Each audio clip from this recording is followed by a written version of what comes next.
असदुद्दीन अवैसी की MIM party भी हमेशा उनके समर्थन में रही है। मदरसा मस्जिद इंडिया पाकिस्तान, तो इस हिंदू मुसलमान इस सब में अब देश की जनता पढ़ने वाली नहीं उसके कि इस बार जो जनता दल यूनाइटेड का उम्मीदवार किशनगंज लोकसभा से होना चाहिए और आम जनता की भी मांग है। अगर इस बार टिकट मिले तो 34,000 वोट का जो गैप था उसे मेंटेनेंस किया जा सकता है। इसमें अल्पसंख्यक समुदाय के लोगों को 10-10 लाख रुपए, जिसमें 5 लाख सब्सिडी, 5 लाख रुपए बिना ब्याज के ऋण देने का प्रावधान है। लेकिन ठीक चुनाव से 2 दिन पहले वीडियो बनाकर उस बिल्डिंग को डिटेंशन सेंटर बताकर हमारी माँ और बहनों में खौफ पैदा करके लोग वोट बटोरने का काम किए। सलाम आदाब, मैं रमीज रेजा, आप देख रहे हैं KDV लाइव। हम मौजूद हैं जनता दल यूनाइटेड के जिला कार्यालय किशनगंज में। हमारे साथ जिला अध्यक्ष पूर्व विधायक जनाब मास्टर मुजाहिद आलम साहब हमारे साथ हैं। सर, सबसे पहले आपका वेलकम, खैर करते हैं। आप लोगों का भी, आपकी टीम का भी बहुत बहुत वेलकम, पार्टी कार्यालय में स्वागत है। शुरुआत हम करना चाहेंगे गिरिराज सिंह का एक बयान जो काफ़ी जोरों पर चल रहा है। मदरसों पर पाबंदी लगाने की इस तरह की कुछ बातें उन्होंने खुले मुंह से किया है। मैं चाहूँगा इसको लेकर आपकी प्रतिक्रिया।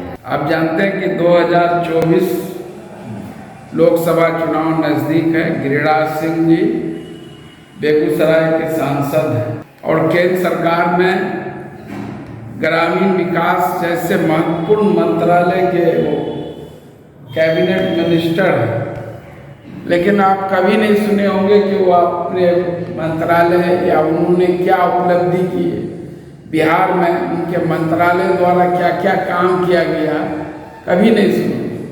वो नफरतों के सौदागर हैं।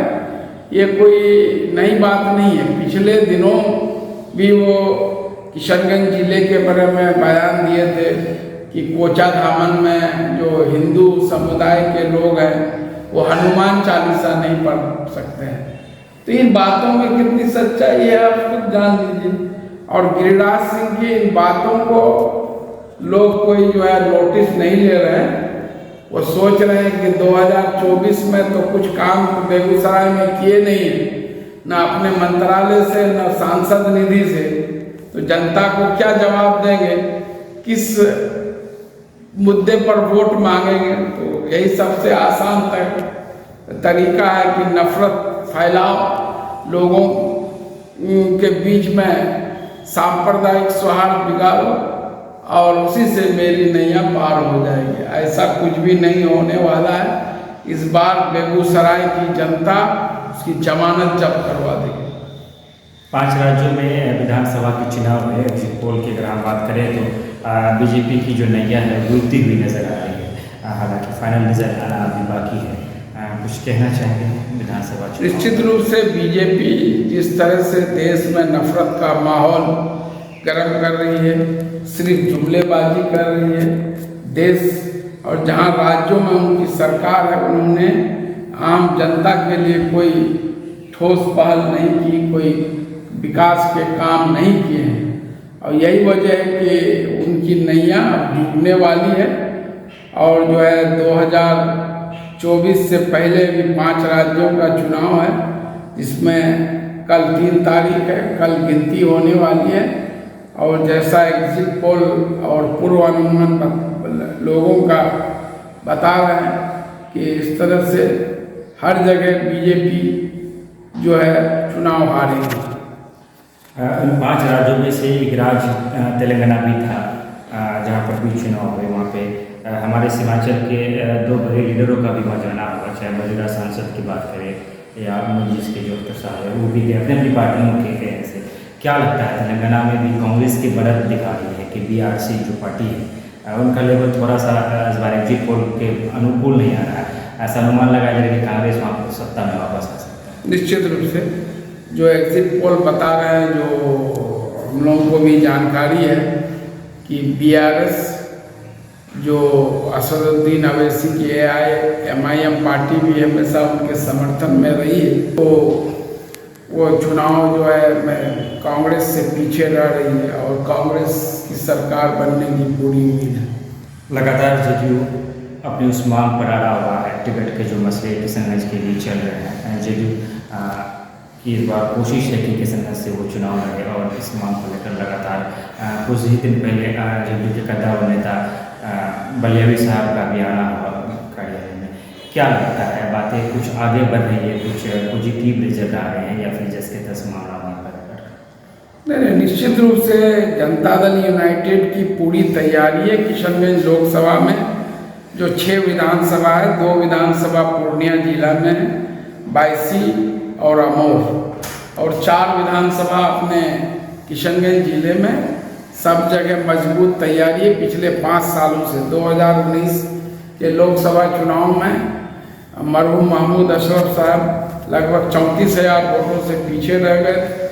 तब से लेकर के पार्टी अभी सबसे मजबूत स्थिति में। ये जनता की मांग है, पार्टी कार्यकर्ताओं की मांग है, पार्टी पदाधिकारियों की मांग है कि इस बार जो जनता दल यूनाइटेड का उम्मीदवार किशनगंज लोकसभा से होना चाहिए, और आम जनता की भी मांग है। तो यही मांग हम लोग कर रहे हैं कि भाई जो इंडिया गठबंधन का जो शीर्ष नेतृत्व है वो निर्धारित यहाँ पर कैंडिडेट तय करने से पहले एक सर्वे करा दीजिए, ताकि जनता का मूड का भी एक पता चले कि जनता क्या चाह रही है।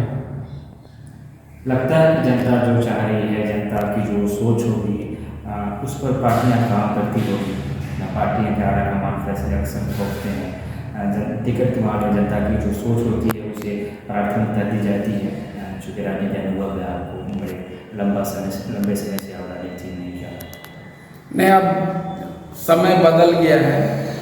अब जनता भी थोपा हुआ उम्मीदवार को जो है बर्दाश्त नहीं करती है। जनता रिएक्ट कर सकती है। अगर जनता के अनुकूल, बिल्कुल उसके मन के खिलाफ अगर पार्टियां कुछ भी करती है तो जनता तो रिएक्ट कर सकती है।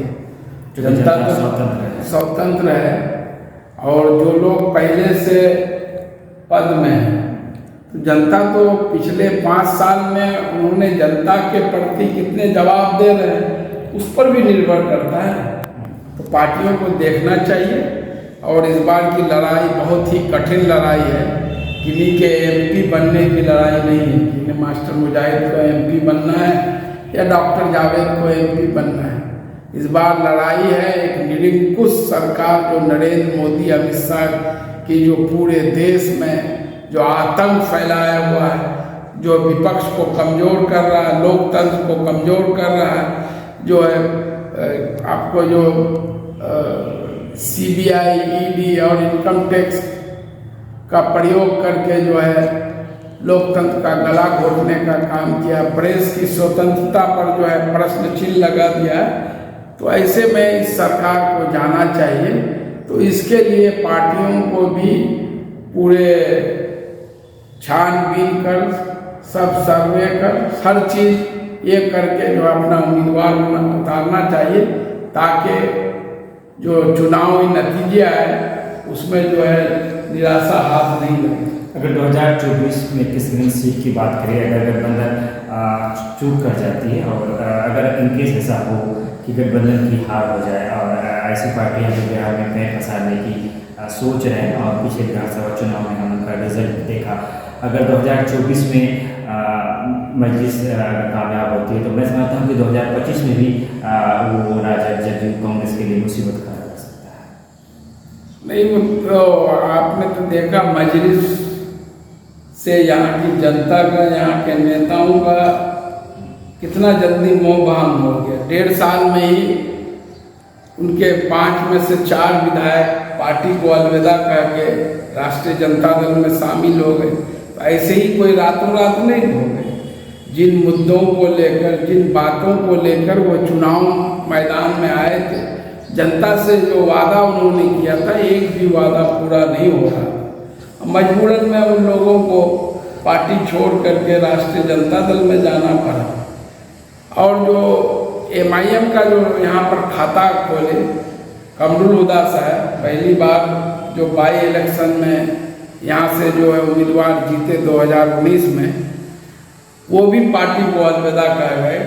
आप कह सकते हैं कि 4 विधायक, एक पूर्व विधायक जो है एक साथ पार्टी किसी भी पार्टी को छोड़ देना, तो आप तो ऐसे ही नहीं ना छोड़ें, आप उसको खुद एनालिसिस करना चाहिए। इसलिए जनता भी इन चीज़ों को समझ रही है, इन भूल भुलैये में नहीं आने वाली है। आंगनबाड़ी कार्यकर्ताओं की बात करें तो वो लगातार धरने पर था और कैरागास के कई आंगनबाड़ी को एक साथ निलंबित का पत्र दिया गया है। इस मामले की जानकारी है क्या? जी जानकारी है, कुछ लोग मुझसे भी मिले थे, सिर्फ टेरागाछ नहीं है। जहाँ तक मुझे सूचना है, बहादुरगंज से भी सूचना है, कोचा धामन में भी 25 लोगों को, 81 लोगों को बहादुर। इस संबंध में जो समाज कल्याण विभाग के वरीय पदाधिकारियों से भी मेरी बात हुई है। मैंने कि सुप्रीम कोर्ट का एक जजमेंट है, उसके आलोक में जो ये जो समेकित बाल विकास परियोजना का जो योजना है, आप एक समय से ज़्यादा आप उसको जो है बंद नहीं कर सकते हैं। उसी के आलोक में ये दंडात्मक कार्रवाई की गई है ताकि लोग हड़ताल से वापस आ जाएं। और जो है फिर जो है इन लोगों को DPO ICDS से भी बात हुई है और पटना में भी बात हुई है। इन्होंने बताया कि जल्द ही इन लोगों को फिर से बाहर कर दिया गया है मैसेज देने के लिए, ताकि लोग जो है शिक्षकों की अगर बात करें तो समय की जो है पाबंद को बना दिया गया, 5 बजे तक उन्हें ड्यूटी देना पड़ेगा। शिक्षक समाज को एक अलग दृष्टिकोण से देखते हैं, जो लंबा समय स्कूल में से टिकना है। इसमें क्या लगता है, शिक्षा में सुधार हो, इस वजह से सारी चीज़ें की जा रही है या फिर कसने का उन्हें तरीका अपनाया जा रहा है? नहीं, हर चीज़ को, हर पहलू को देखना चाहिए। और जहाँ तक है कि आप सिर्फ टाइम बांध देने से जो है वो सिर्फ पढ़ाई नहीं होगी, ड्यूटी नहीं होगी, मानसिक जो है प्रताड़ित करके मानसिक रूप से आप नहीं कर सकते। जो और विभागों में हो रहा है, जितने घंटे की ड्यूटी है, जो एक सुटेबल टाइम फ्रेम है, वही होना चाहिए। इंडिया गठबंधन जिसकी शुरुआत, जिसे जोड़ने की शुरुआत आप के नेता नीतीश कुमार ने की, बिहार से इसकी शुरुआत हुई थी। अब तमाम कर लोगों को उसमें जोड़ा गया है, लेकिन बीते 1-2 महीने से माननीय मुख्यमंत्री बिहार नीतीश कुमार की इंडिया गठबंधन को लेकर जो सक्रियता थी वो कम होता हुआ दिख रहा है। वो पहले की तरह एक्टिव नहीं लग रहे हैं इंडिया गठबंधन को लेकर के। नहीं, नीतीश जी का आप देख लीजिए, जो पार्टी प्रोग्राम या जहाँ भी होते हैं, अब उसमें सक्रियता की वजह कांग्रेस के कारण ये हुआ कि पूरी कांग्रेस पार्टी जो ये 5 राज्यों में चुनाव हो रहे हैं, उसी में जो इंडिया गठबंधन का सबसे बड़ा घटक दल कांग्रेस है। और जिस कारण जो सीट शेयरिंग का जो मामला वो अधर में लटक गया, और जो तय हुआ था कि बड़ी बड़ी रैली जो है होनी चाहिए सभी राज्यों में संयुक्त रूप से इंडिया गठबंधन के तत्वाधान। अब जो कल के बाद से फिर मैं समझता हूँ कि उसकी सरगर्मी बढ़ेगी, तब आप सीट शेयरिंग पर बात आगे बढ़ेगी। जो रैली वगैरह है देश के अलग अलग भागों में, वो भी होगा। बिल्कुल इंडिया गठबंधन अटूट है। नीतीश जी बिल्कुल अपने जो है कमिटमेंट में ये बिल्कुल खड़े हैं और लगातार कोशिश कर रहे हैं कि जो है इस सरकार को केंद्र की सत्ता से बेदखल किया जाए। जो ही चुनाव का मौसम नजदीक आते जाएगा, यूं जो बीजेपी की जो नेताओं की तरफ से है, जैसे गिरिराज सिंह का बयान है कि मदरसों पर पाबंदी लगाया जाए, इस तरह से कई लोग होंगे जो इस चुनाव को धार्मिक रंग देने की कोशिश करेंगे, फिर जात पात के नाम पर, धर्म के नाम पर वोट लेकर बीजेपी की कोशिश रहेगी को सत्ता पर वापस आ जाए। इस कोशिश को रोकने के लिए इंडिया के पास क्या प्लानिंग है, INDI के पास क्या रणनीति है कुछ?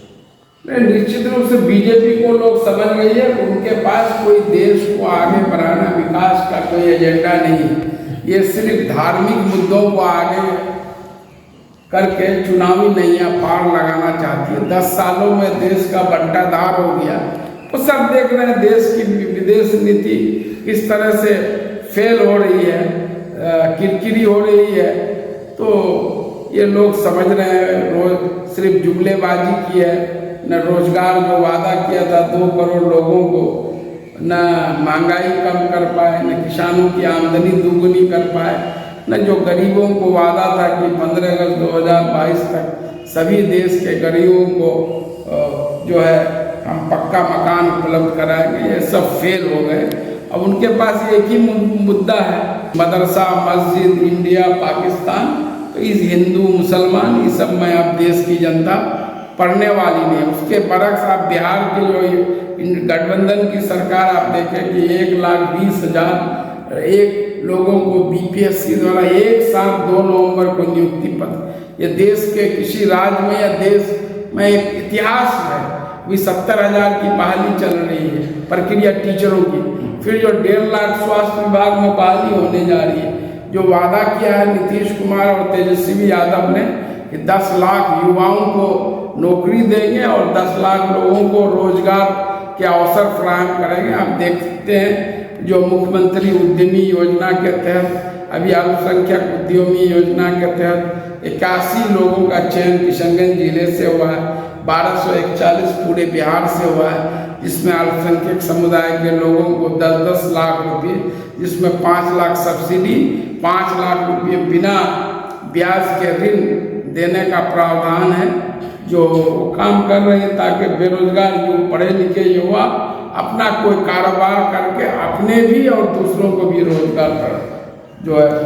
आखिरी सवाल के जनता दल जेडीयू का अपना कार्यालय किशनगंज में नहीं था, लेकिन अब जेडीयू एक नए कार्यालय में प्रवेश कर चुका है, आपने उनके कार्यालय। उसी तरह से किशनगंज जिले में एक भी विधायक और एमपी जेडीयू का नहीं है। क्या लगता है आने वाले समय में जेडीयू अपना खाता खोल पाएगी, जेडीयू का कुछ हो सकता है किशनगंज? निश्चित रूप से जेडीयू हमेशा जनता के मुद्दों से जनता के लिए जुड़ी हुई है। और ये जेडीयू पहले जो है किराए के मकान में एक ऑफिस चल रहा था, अभी हम लोगों ने ये बिल्कुल नया भव्य जो है कार्यालय लगभग 4,000 स्क्वायर फीट में कैंपस बनाया है।